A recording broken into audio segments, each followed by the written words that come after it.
Muy buenos días. Seguimos con nuestras clases de teología. Concretamente, hoy veremos la virtud de la prudencia, que es, como decía Platón, la primera de las virtudes y de la que dependen todas las demás. Lo más característico del ser humano es que sea capaz de gobernarse a sí mismo. No está sometido mecánicamente a estímulos del entorno. No responde de manera automática. No es una máquina, no es un robot. El hombre posee un espacio de interioridad, donde toma sus propias decisiones y las asume con sus propios criterios, yendo tras lo que estima conveniente en cada momento. El hombre, pues, decide y se dirige a sí mismo libremente. Se decide y se dirige a sí mismo libremente. Ese espacio interior que crea la prudencia es un remanso, donde el torrente de la vida se detiene o fluye más lentamente. Es lo que se llama ordinariamente espacio prudencial. Y ese espacio prudencial es la garantía de la libertad. Es lo que da a la conducta humana su profundidad y su dignidad que le son características.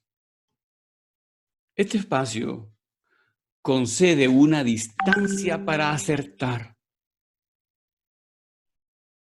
en la escogencia del fin y los medios.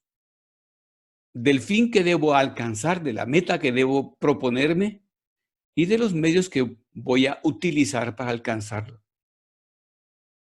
Así pues, la prudencia me aleja de la precipitación, me aleja de la veleidad, es decir, de las ocurrencias que puedo ir teniendo, de la variabilidad propia personal y del entorno, como ya decía. Y me aleja también de la superficialidad, porque en ese espacio de interioridad puedo pensar con más detenimiento y discernir. Jesucristo nuestro Señor nos dice que seamos prudentes como serpientes y sencillos como palomas. Es decir, que la virtud de la prudencia está presente en la predicación de nuestro Señor Jesucristo. Está presente en el cristianismo. Y es que es necesario contar con ese espacio prudencial para discernir cómo actuar con libertad y con dignidad. Los niños apenas lo poseen. Si tienen hambre, comen. Si no pueden comer, lloran. Si tienen sed, buscan agua. Su comportamiento es primordialmente sensorial. La prudencia crea, sostiene y protege ese espacio interior que da al hombre profundidad y asegura su libertad. Veamos que está muy referida la prudencia a la libertad y la libertad a la prudencia, porque cuando actuamos precipitadamente o automáticamente o mecánicamente sin pensar, no somos libres. Estamos siendo realmente víctimas del entorno, de la situación. La virtud de la prudencia consiste en el hábito de decidir bien. A la postre, define la vida, que es muy importante, porque las decisiones conforman el tejido de la vida. Recuerdo aquella frase que le dice Gandalf a Frodo en el libro del Señor de los Anillos, que es una lástima que, como estamos ahora en el mundo de las modas, ahora ya no lo leen los jóvenes, pero es muy bueno porque es una escuela de virtudes. Y le dice Gandalf, le da el consejo, solo tú puedes decidir qué hacer con el tiempo que se te ha dado. En el fondo, solo yo decido sobre mi vida. En el fondo, yo decido sobre mi vida y qué hacer con esa vida que se me ha dado. Con la madurez A la medida en que se obra bien, va llegando la verdadera capacidad de gobernarse a sí mismo. Esto lo vemos y lo sabemos como lógico, aunque muchas personas presentan comportamientos que no están decididos por dentro o desde dentro, que son impuestos desde fuera.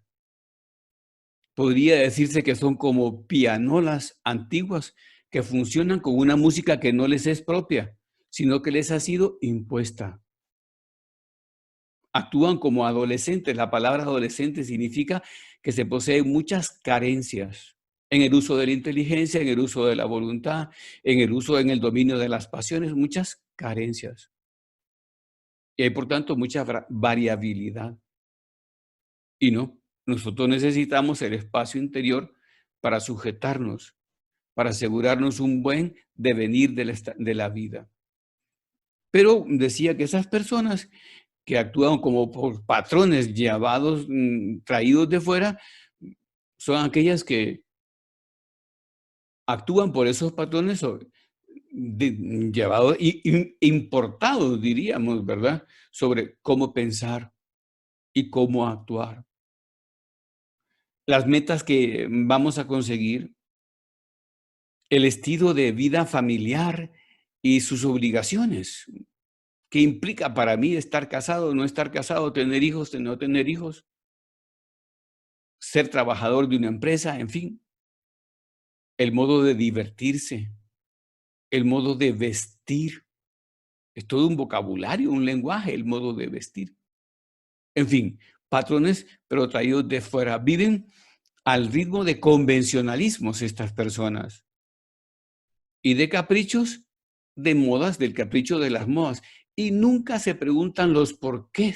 ¿Por qué es esto así? ¿Por qué es esto así? Sencillamente mimetizan lo que hace todo el mundo. Es lo que podíamos decir o caen en lo que podíamos llamar en un comportamiento estándar. Y es lo más contrario al cristianismo. Porque el cristianismo plantea un liderazgo y el comportamiento estándar es un masificador hacia el hombre anónimo y al cristiano anónimo. Entonces se da una contradicción. ¿Por qué? Porque a la inteligencia que nos ha dado Dios le corresponde proporcionar los elementos de juicio y valorar en cada caso el qué y el cómo actuar. Y a la voluntad le corresponde asumir lo que se ve que hay que hacer y cómo ejecutarlo. Lo asume y lo ejecuta. Y un cristiano no puede dejarse llevar por cualquier género de comportamiento, sino que tendrá que valorar si es coherente ese comportamiento con los principios que posee de su fe. Entonces, debe el cristiano, debe el hombre hacerse un juicio moral de cómo tiene que gobernarse, de cómo tiene que conducirse a la luz de los principios que posee. A ese juicio que hay que hacer se le llama juicio de conciencia. Es un juicio que nos pone en realidad, que es el primer fruto de la prudencia, nos pone en la realidad de nosotros mismos y de nuestras circunstancias, del lugar donde nos encontramos. Nos pone en realidad ese juicio. Es decir, nos pone en la verdad y en la bondad auténticas de lo que pienso, digo y hago. Yo y los demás. Porque la conciencia es esa capacidad que tiene el intelecto de juzgar del bien y el mal de un acto pasado, presente o futuro, propio o ajeno. Pero me da una ubicación moral, ética. Entonces, la prudencia por eso mismo nos enseña a ir a lo esencial, a no perdernos en lo circunstancial, a liberarnos de nuestro egoísmo y de nuestro capricho que nos hace actuar automáticamente, con unas metas que no brotan de la interioridad humana. Por eso mismo, lo primero que necesitamos es formación. Sin formación, la persona se ve sometida a la improvisación, a la conjetura, a las opiniones más dispares. O también se ve sometido a los errores, a las equivocaciones. Es muy importante, pues, reunir los criterios morales que puedan guiar nuestras decisiones y así lograr dar a nuestra vida una dirección y, en consecuencia, una coherencia, un estilo y, al final, un fruto. Porque me estoy guiando por unos criterios morales, éticos, que conducen mis decisiones en una dirección. Y voy logrando así coherencia, estilo, fruto. A mí me gusta muchísimo esto porque el hombre prudente no es un hombre sin estilo, tiene coherencia. Y una persona así es sumamente atractiva. La formación, pues, no se improvisa. Es necesario gestionarla. Decía Juan Pablo II, si tú no te formas, si tú no te quieres formar, no te formará nadie. Es necesario esa picazón interior, esa curiosidad interior, ese feeling de querer ir a más, porque es necesario conocer los principios de la fe y de la moral de la Iglesia, atendiendo a autores sólidos, leyendo literatura sana. Y cuando digo que es necesario conocer estos principios y esta ética o moral, hablo de la raíz de la palabra conocer, que en griego significa poseer. Porque nosotros, los humanos, decían los griegos que cuando conocemos algo, en alguna medida lo poseemos. Antes no lo conocíamos, no lo poseíamos. Ahora lo poseemos cuando lo conocemos. Entonces es necesario conocer los principios, pero no solo los principios, sino toda la formación, pero poseerla de verdad. Y esto es importante, pues. Y por supuesto, al esfuerzo personal hay que sumar, siempre como parte del esfuerzo personal, el aconsejarnos con quien conozca de la materia de qué se trata y tenga doctrina recta y una conducta coherente. Perdón, voy a tomar un poquito de agua.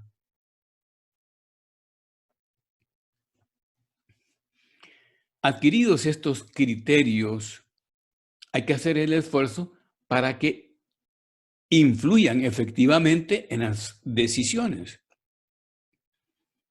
Esto hay que decirlo porque no son criterios de limitación, no son barreras, son criterios de superación que me hacen ir a más, que me hacen mejorar, que me llevan a crecer y que pueden recomendar, si el momento es lo que indica, el heroísmo. El héroe no es un imprudente, es alguien que está utilizando muy bien sus criterios y llega a ese nivel de superación que da el heroísmo. Estos criterios hay que utilizarlos para formular nuestros juicios de actuación. Voy a poner unos ejemplos, bien desde arriba para entendiendo que se puede llegar a cosas muy pequeñitas, pero muy importantes a la vez. Por ejemplo, si voy a comprar una casa, tendré que preguntarme si efectivamente es necesario ese gasto. Es decir, si va a ser un instrumento para dar calor a mi hogar o se trata efectivamente y solo de un capricho. Si voy a comprar un carro, hay que ver la necesidad objetiva que cubro con ese carro. Si deseo cambiar de trabajo, me debo de pensar si voy a servir más o menos a los demás y el desempeño que voy a tener yo en ese lugar, en ese trabajo. Hace años recuerdo que le dieron un gran gusto a San José María. Dos personas, dos señores que en Argentina compraron una fábrica porque se vio metido ese país en una crisis económica fuerte. Y uno de ellos se dio cuenta de que el pueblo entero alrededor de esa fábrica dependía de ella. Y le dijo a su amigo, de la misma altura económica, compremos esta fábrica, porque si no lo hacemos, ya se ha declarado en quiebra y va a haber mucha pobreza, mucho hambre en el lugar. Hagámosla funcionar, tardaremos un poco, pero hagámosla funcionar. Y efectivamente, cuando iban por el segundo año, se comunicó el que había tenido la iniciativa esa con San José María y le dijo que le contó esto. Todavía estamos en números rojos, padre, le dijo, pero espero que en 3 años estemos ya bien, nos encontremos ya bien. Y San José María estaba muy contento porque vio ahí pues una actuación prudencial muy significativa y muy buena. O sea, algo que nosotros también tenemos que imitar porque había puesto el bien de los demás por encima del suyo propio. Estos factores son los que deben determinar estos criterios, son los que deben determinar nuestras decisiones, nuestra decisión. Y si no nos gobiernan estos factores, nos van a acabar gobernando otros factores incontrolados, como las bajas pasiones, que decidirán por nosotros. Nuestra soberbia, nuestra vanidad, nuestra sensualidad, nuestra pereza, nuestras ambiciones. Veamos que ahora vivimos en un mundo materialista, permisivista, relativista, sin reglas. Prácticamente la única regla es la del propio yo, la de la propia conveniencia. Y entonces hemos de estar atentos a los criterios objetivos que nos da la buena moral, la buena ética. El Señor en la Biblia, por medio del profeta Isaías, nos dice una frase preciosa. Paraos en los caminos y mirad y preguntad, ¿cuál es el buen camino? Y andad por él, y encontraréis sosiego para vuestras almas. Paraos. Es importante detenerse. Es importante parar para pensar, para discernir, para ver si vamos por el buen camino. Porque al final esto va a definir toda la vida. Y no toda la vida, sino toda la eternidad. Y cuando vamos por el buen camino, tenemos sosiego en nuestras almas. Por eso mismo, pues, conviene tomar las decisiones más importantes en la presencia de Dios, serenamente, sin precipitaciones, sin atolondramientos, sin aturullamientos, dejando también que Dios nos hable, sin imponerle nuestros deseos, nuestros gustos. Que hable Dios.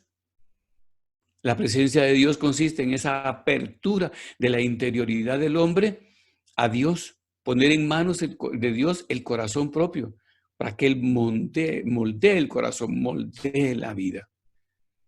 Recordemos que nos dice el Salmo 24, Señor, enséñame tus caminos y muéstrame tus sendas. Enséñame tus caminos y muéstrame tus sendas. Las sendas del bien.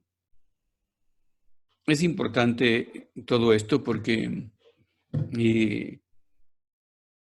esto influye, si queremos ser pues prácticos en la clase, vamos a la decisión. La prudencia actúa en las decisiones. Veamos que es bueno pensar en conservar una capacidad de autocrítica.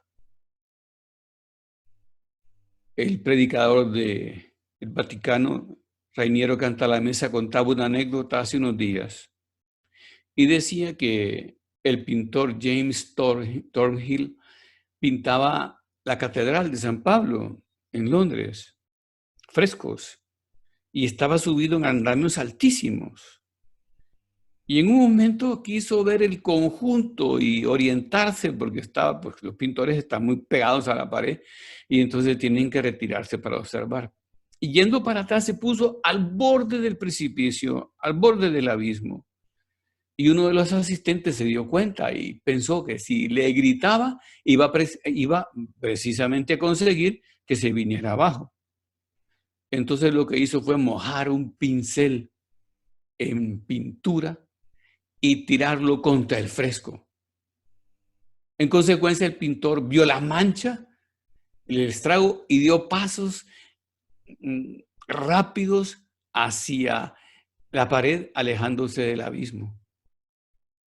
Por supuesto, la obra estaba comprometida, pero la vida, la salud del pintor se conservaba.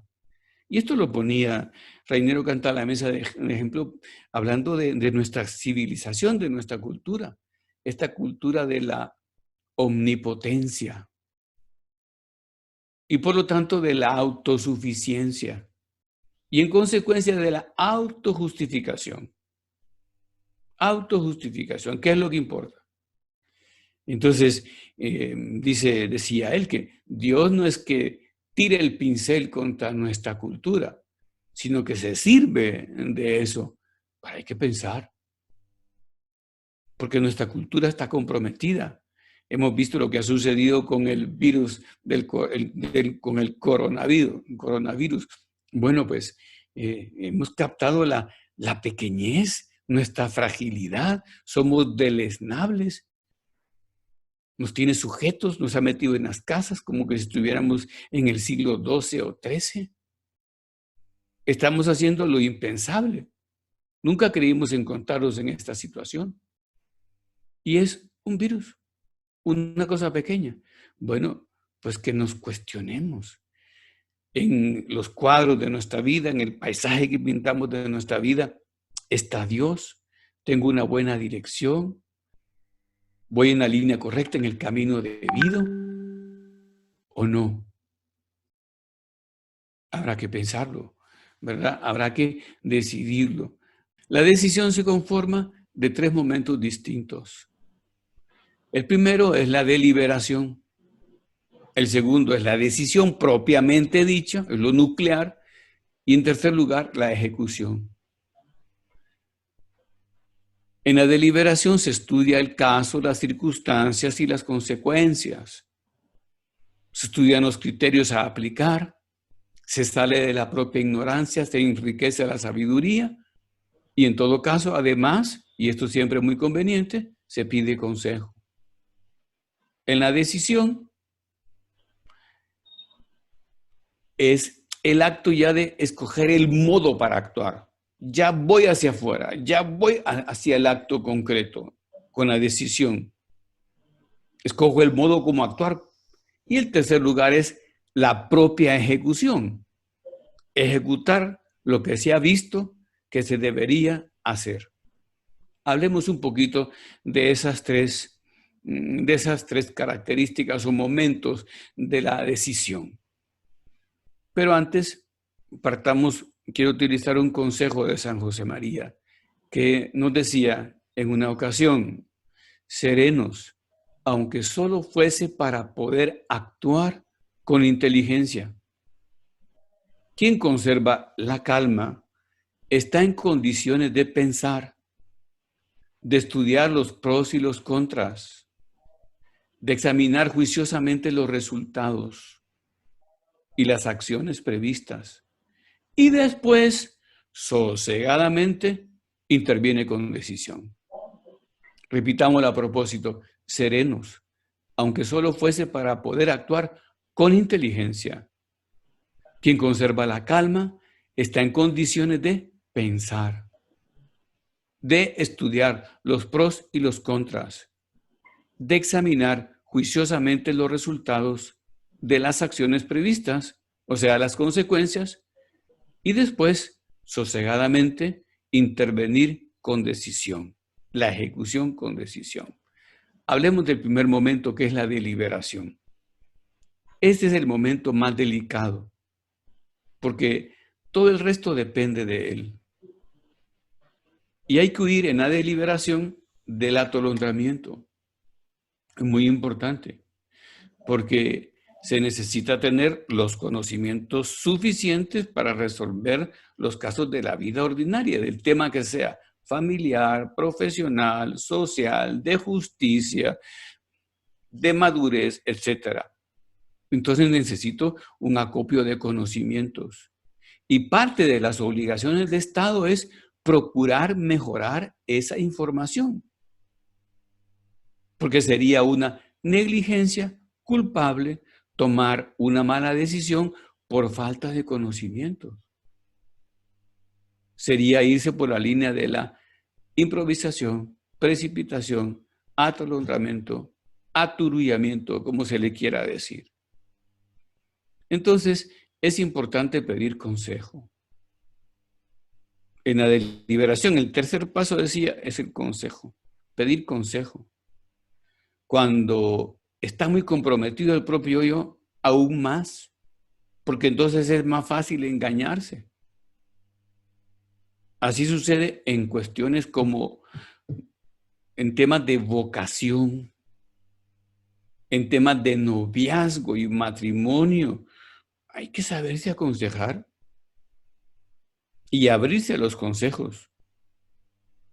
En temas de familia, de modo de llevarla, el concepto familiar que tengo. En temas de fidelidad y de justicia, veamos que ahora estamos en un mundo light. Entonces, la fidelidad a veces se ve como un estorbo, o se piensa que es fiel una conducta que no lo es. Recuerdo que me decía, bueno, me lo han dicho varias veces, late this night. Y entonces mi mujer se va, padre, y se va a la calle, porque es late this night y es algo que no le puedo tocar. Es que no ha entendido lo que es estar casada, lo que es entregarse a otros, al marido, a los hijos. También supone, pues, prudencia pedir consejos sobre cómo llevar al marido. Y el marido, obviamente, cómo llevar a la mujer. Porque todos cansamos. Y entonces hay que saber, esta es una ciencia, es una psicología, o cómo atender las diversas edades de los hijos. La adolescencia. Es prudencia aconsejarse. Sigamos, el tema de la elección de carrera, en el tema de vida universitaria, el tema de trabajo, del lugar de residencia, dónde vamos a vivir, cómo vamos a vivir. También es importante en pedir consejo en planteamiento de discusiones, porque a veces tenemos discusiones mal planteadas, que no serían tales si no partieran de un erróneo planteamiento. Entonces es bueno pedir consejo. Luego, también es oportuno pedir consejo en la resolución de enojos con personas muy próximas. Una vez vinieron a mí, no lo digo aquí, ¿verdad? Porque no estoy poniendo ejemplos de nuestro medio, unos recién casados que querían separarse y divorciarse. Y les pregunto, ¿y cuánto tiempo tienen de casados? 2 años. Y no había tiempo para haberse ofendido tanto como decían. Había un dramatismo pretendido, una falta de criterio en los juicios, de realismo y por lo tanto de prudencia. Y después de escucharlo, me dicen, padre, ¿y usted qué cree? Si me dejan contestarles con libertad, les digo que son ustedes unos tontos, porque tienen todo para ser felices y se están quedando en pequeñeces. Y así están rasgando el tapiz del amor. Y se me quedaron viendo admirados. Entonces, ¿seguimos adelante? Pues por supuesto, sigamos adelante. Les di algún consejo más, pero lo fundamental estaba dicho. Es importante pedir consejo Antes hablaba de consejo, ahora hablemos de los consejeros. Aquí tengo un error, pongo consejeros y es consejeros. Y porque estas presentaciones las hago yo, con cierto tiempo y esfuerzo, por supuesto. Es necesario buscar buenos consejeros. Y se han de pensar en personas que reúnan 3 condiciones, decía Santo Tomás. Primero, que sean competentes en la materia. Luego, que nos quieran bien, que estén interesados en nosotros, que nos quieran bien. Y en tercer lugar, que sean capaces de decirnos la verdad. Primero, que sean competentes, porque si no son competentes, su consejo no sirve. Si nos quieren, que nos quieran bien, porque si no nos quieren bien, pues no les importará, no pondrán atención, etcétera, hasta nos podrán hacer daño. Y capaces de decirnos la verdad, o sea, que nos quieran tanto como para contradecirnos, para darnos un consejo sincero, en contra quizá de nuestros gustos y tendencias, pero que nos hagan recapacitar. Es muy importante los consejeros. Saberse rodear de buenos consejeros es uno de los mayores aciertos. Una vez estaba reunido yo con unos compañeros de cierto nivel en temas de empresas y hablando de temas de empresas y yo estaba invitado allí, ¿verdad? Y dije yo, pues hablando de una empresa que tenía los mejores consejeros en su junta directiva, y entonces dije yo, ¿así quién no? Así. Y entonces me dijo, bueno, no, es que rodearse de buenos consejeros es el mayor de los aciertos. Y es difícil. Claro, es que es bien importante esto para gobernar la propia familia, la propia vida, los propios negocios. Esto supone obviamente humildad para aceptar que nosotros solos no podemos. No podemos verlo todo, que nosotros solos perdemos horizonte, que necesitamos esa persona que nos muestre la pieza o las piezas del rompecabezas del momento que vivimos que nos hace falta tener. Y solo perdemos horizontes y necesitamos ampliar el horizonte. O sea, los consejeros nos promueven el contacto con la verdad, es decir, con la realidad. Nosotros muchas veces podemos perderla por casi sin darnos cuenta, apasionadamente, por lo que sea. Y el consejero, los consejeros nos ayudan a estar en esta realidad. Dice un dicho conocido, los consejos leales son un tesoro. Los consejos leales son un tesoro. Pero ojo, que nos puedan decir honradamente la opinión, la verdad.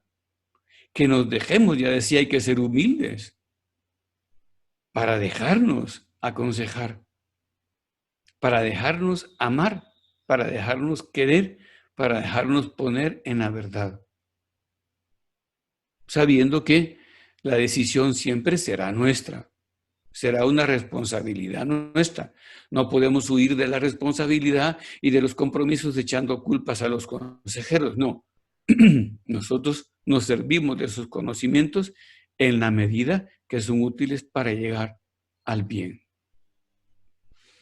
Y pasemos al tema de la propia decisión, o propiamente de la decisión, el núcleo, ¿verdad? El núcleo, porque decía que la decisión tiene 3 momentos: la deliberación, la decisión como tal y la ejecución. Entonces, estamos en el núcleo, la propia decisión. Definámosla. La decisión es la determinación definitiva adoptada en un asunto. Puede haber muchas otras definiciones, pero esta nos basta y está bien. Pues para tomarla necesitamos, vuelve a salir el tema, serenidad. aunque solo sea para pensar bien. Cuando llegué a Roma a estudiar mi sacerdocio, yo soy arquitecto y trabajé como arquitecto y me encontré con unos escudos de la familia de San José María. Y el lema de la familia era alma, calma. Alma, calma. Y es un lema que le gustaba a él mucho, porque por un lado promueve la calma para nuestra alma, pero antiguamente también alma significa ánimo. Entonces es ánimo y calma. No es una calma boba, no es una parálisis, no es plantearnos una lentitud, no es una calma chicha, como decían los marineros antiguamente cuando en el mar se quedaban semanas a veces sin movimiento alguno de aire. Y entonces el barco no podía navegar porque eran veleros. Y se les corrompían los alimentos, se les llegaba a corromper el agua, decían ellos. Le tenían un pavor a las tormentas y al extremo contrario, a la calma chicha. Es tremendo. Hay unas razones tremendas. ¿Sabes? Bueno, pues nosotros también hemos de tener cuidado. No estamos planteando aquí una parálisis, sino ánimo, alma y calma a la vez. Custodiando pues el correcto discernimiento y las condiciones para pensar y actuar bien. Por otra parte, sin miedo a decidir por temor al compromiso, que se puede caer en eso, y entonces se llega a la negligencia. Volvamos a lo que hemos dicho otras veces ya. Las decisiones constituyen el tejido de la vida. Nos hacen por eso mismo arquitectos de nuestro destino y protagonistas de nuestra vida. Yo como sacerdote me encuentro con diferentes géneros de vida. Y hay vidas que no están decididas o han sido decididas por otros. Vidas indecisas, vidas sin destino, sin coherencia y por lo tanto sin dirección. Y hay que pensar, ¿y yo soy protagonista de mi vida? Mis decisiones me hacen protagonista de mi vida. Eso significará ser protagonista de mi momento, de mi historia, del momento que vivo. Es bien importante. Yo voy a subir también, acompañando esta presentación, un vídeo en el que el autor plantea que ahora podemos ser lo de las películas, dice él, o cobardes o héroes en este momento de pandemia. Y lo que él nos propone es que seamos héroes. Y la prudencia, ya digo, puede aconsejar el heroísmo. Y entonces, es decir, el protagonismo. Pero el heroísmo no es siempre de cosas grandes y llamativas. También está el heroísmo del ordinario. Atender a un hijo, porque tiene una psicología especial.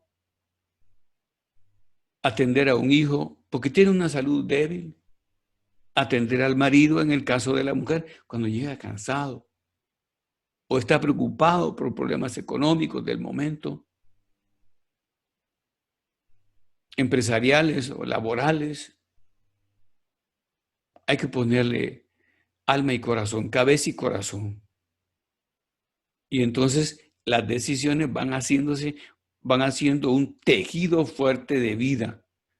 Por supuesto que no podemos cambiar el destino, pero sí podemos vivirlo a plenitud y eso es mucho. Y eres tú arquitecto y así te serás protagonista de tu vida. Eso implica, ya decía antes, el realismo. Si esperamos decidir en condiciones óptimas siempre, haremos muy pocas cosas en la vida. Entonces, hemos de ir a lo importante, sabiendo que lo urgente muchas veces puede esperar y debe esperar. Al mismo tiempo, considerando que los criterios éticos y que los criterios cristianos son de superación, no simplemente limitaciones. Y en esto quiero que quede claro, porque no significa ser prudente, ser pusilánime. Dice San Pablo a los padres, no regañéis mucho a vuestros hijos, no sea que los hagáis pusilánimes. ¿Y qué significa eso? Pusi es pequeño en latín. Ánime, ánimo pequeño, ánimo corto. No sea que le quitéis el ánimo de la vida. Los criterios son de crecimiento y de responsabilidad, por supuesto. Hay que añadir que hay que huir de lo mejor, de estar pretendiendo siempre lo mejor, porque lo mejor es enemigo de lo bueno, que es un dicho que nosotros decimos mucho aquí. Winston Churchill decía que un optimista ve una oportunidad en toda calamidad y un pesimista ve una calamidad en toda oportunidad. Muy interesante esta frase. Un optimista ve una oportunidad en toda calamidad. ¿Y tú qué ves? ¿Qué ves en estos momentos? Un pesimista ve una calamidad en toda oportunidad. Son oportunidades estas las que vivimos para pensarnos y repensarnos, para sacar lo mejor, para reinventarnos, para rehacernos. Es el mismo evangelio que habla de rehacerse. Así le dice Jesús a Nicodemo, en verdad te digo que aquel que no naciere de nuevo no podrá ver el reino de Dios. Hay que nacer de nuevo, hay que rehacerse. Y a nosotros los cristianos no nos falta la gracia de Dios. En tercer lugar, el tercer momento de la decisión es la ejecución. Es decir, poner por obra lo que se ha decidido. Es bien interesante esto, porque la debilidad nos puede llevar a retrasar la ejecución y sin motivo. Es decir, no hay nuevos datos. Y esto es origen de muchas complicaciones en la vida marital, en la vida familiar. Pensemos en atención de los hijos, estudios y salud, también de compromisos propios. Si estoy volviendo siempre al principio, o sea, voy a poner un ejemplo personal que se va a entender con facilidad. Yo era arquitecto y trabajaba bien como arquitecto. Trabajé en Italia como arquitecto. Y cuando me plantearon que había necesidad de sacerdotes por si yo quería ser sacerdote, entonces sabía que tenía que dejar de ser arquitecto, que iba a ser pues colateralmente, porque eso, la sabiduría, la ciencia nunca se deja, pero mi dedicación iba a ser la del sacerdote. Entonces, si ahora estuviera volviendo siempre a ese momento inicial, me estaría autodestruyendo. Es como la mujer que considera poca cosa los quehaceres de la casa. Entonces se casó y va a estar volviendo constantemente a ese momento en el que dejó su actividad o redujo su actividad para dedicarse a la casa, o no se dedica a la casa por dedicarse a su actividad. Y entonces hay muchísimas complicaciones. Hay que ser fuertes y decididos. Si algo está ya bien decidido, no conviene volver a ello si no surgen nuevos datos, decía. Ojo con el con el perfeccionismo, porque a veces somos perfeccionistas y estamos volviendo y queriendo volver y volver. Un mes después, 2 meses después, y eso es un problema para uno mismo, porque no descansa el espíritu, y el espíritu descansa, aunque suponga lucha y en ocasiones hasta heroísmo, decía, pero descansa. Es importante, pues, que nos demos cuenta de que hay que optar, pensando con calma. Yo recuerdo cuando estaba niño que mi mamá llegó un día a la casa y me llevó un libro de cuentos. Y aparecía, era un cuento donde una persona iba a comprar un animal a una tienda de animales. Y el que atendía empezó a decir, pues, lo que hacía cada animal, las virtudes de cada animal. Fue diciendo así diferentes cosas de cada uno hasta que llegó al búho. Y el búho dijo el tendero, este se caracteriza por pensar antes de hablar. A mí se me quedó muy grabado. Por pensar antes de hablar. O sea, pensar antes de actuar. Estaba niño. Eso es muy bueno para ustedes, señoras. Estoy hablando para todo el mundo, pero como es la clase de la floresta, especialmente a las señoras. No crean que los consejos que les dan a los hijos caen en el vacío. Concretamente, era niño cuando recibí este consejo de mi madre, y cuando estaba mi madre ya en la cama, poco tiempo antes de morir, que no se podía mover, que no se podía bajar de la cama, y hablábamos de cosas de la vida, hablamos de esto y le conté de esto, y algunas otras cosas más que me dijo, alguna otra lección más que me dijo, y me comentó, hijo, pero ¿cómo te acuerdas de esas cosas? Es que los mejores consejeros son los padres, y eso nunca se olvida, nunca se olvida. Entonces es importante pues que lo tengas presente.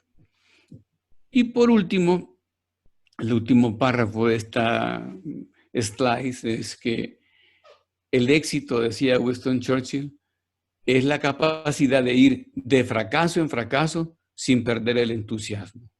Me encanta esta definición, porque nada bueno se hace sin esfuerzo. Y aquí nos damos duro de frente con los millennials, que quieren lo bueno muchas veces, no digo que siempre, sin el debido esfuerzo que lo paga, que lo adquiere. Y claro, el éxito es la superación de los propios fracasos, personales, laborales, sentimentales. O sea, un matrimonio se hace y se rehace, y una familia se hace y se rehace. Un hijo se orienta y se reorienta, y así pues todo también el papel en la nación que nos corresponde es de irlo cogiendo, además poco a poco, pero no olvidemos, el éxito es la capacidad de ir de fracaso en fracaso sin perder el entusiasmo. Terminemos diciendo que la prudencia es una virtud clave que lleva el orden de la razón a la propia conducta. Lógicamente, nos hace gratos a Dios y a los hombres. Y es un don que hay que pedirle al Señor. Tiene mucho que ver, mucho paralelismo con el don del Espíritu Santo llamado sabiduría. La prudencia da integridad a la persona. La hace madura, la hace profunda, la hace sólida, despliega la identidad porque esa persona es ella. Cuando es prudente, es ella. Es profunda, es sólida, es madura, tiene identidad sostenida y se despliega esa identidad en su actuar. Qué bonito es eso. Yo una vez oí de una persona, él es él siempre. En todo momento es él. No diciéndolo como una terquedad, sino como un valor. O sea, la prudencia permite sostener perseverantemente los vínculos asumidos, los compromisos de vida, los compromisos de trabajo y los compromisos de la fe, que la fe tiene unos compromisos preciosos que hay que saber sostener. Por eso dice la Escritura, el libro de los Proverbios, La prudencia vale más que las perlas, y cuanto hay de codiciable, no se le puede comparar. En esto que hablaba del esfuerzo para hacer el bien y actuar prudentemente, que pueda suponerlo, ¿verdad? Dejé de recordar lo que dice Enrique Rojas, que no hay mejor escuela que la del sufrimiento, del esfuerzo y de la lucha. Nunca aprendemos tanto como de nuestros errores y de nuestros esfuerzos, de nuestras batallas. Así nos hacemos grandes. Vivamos pues esa lucha con entusiasmo.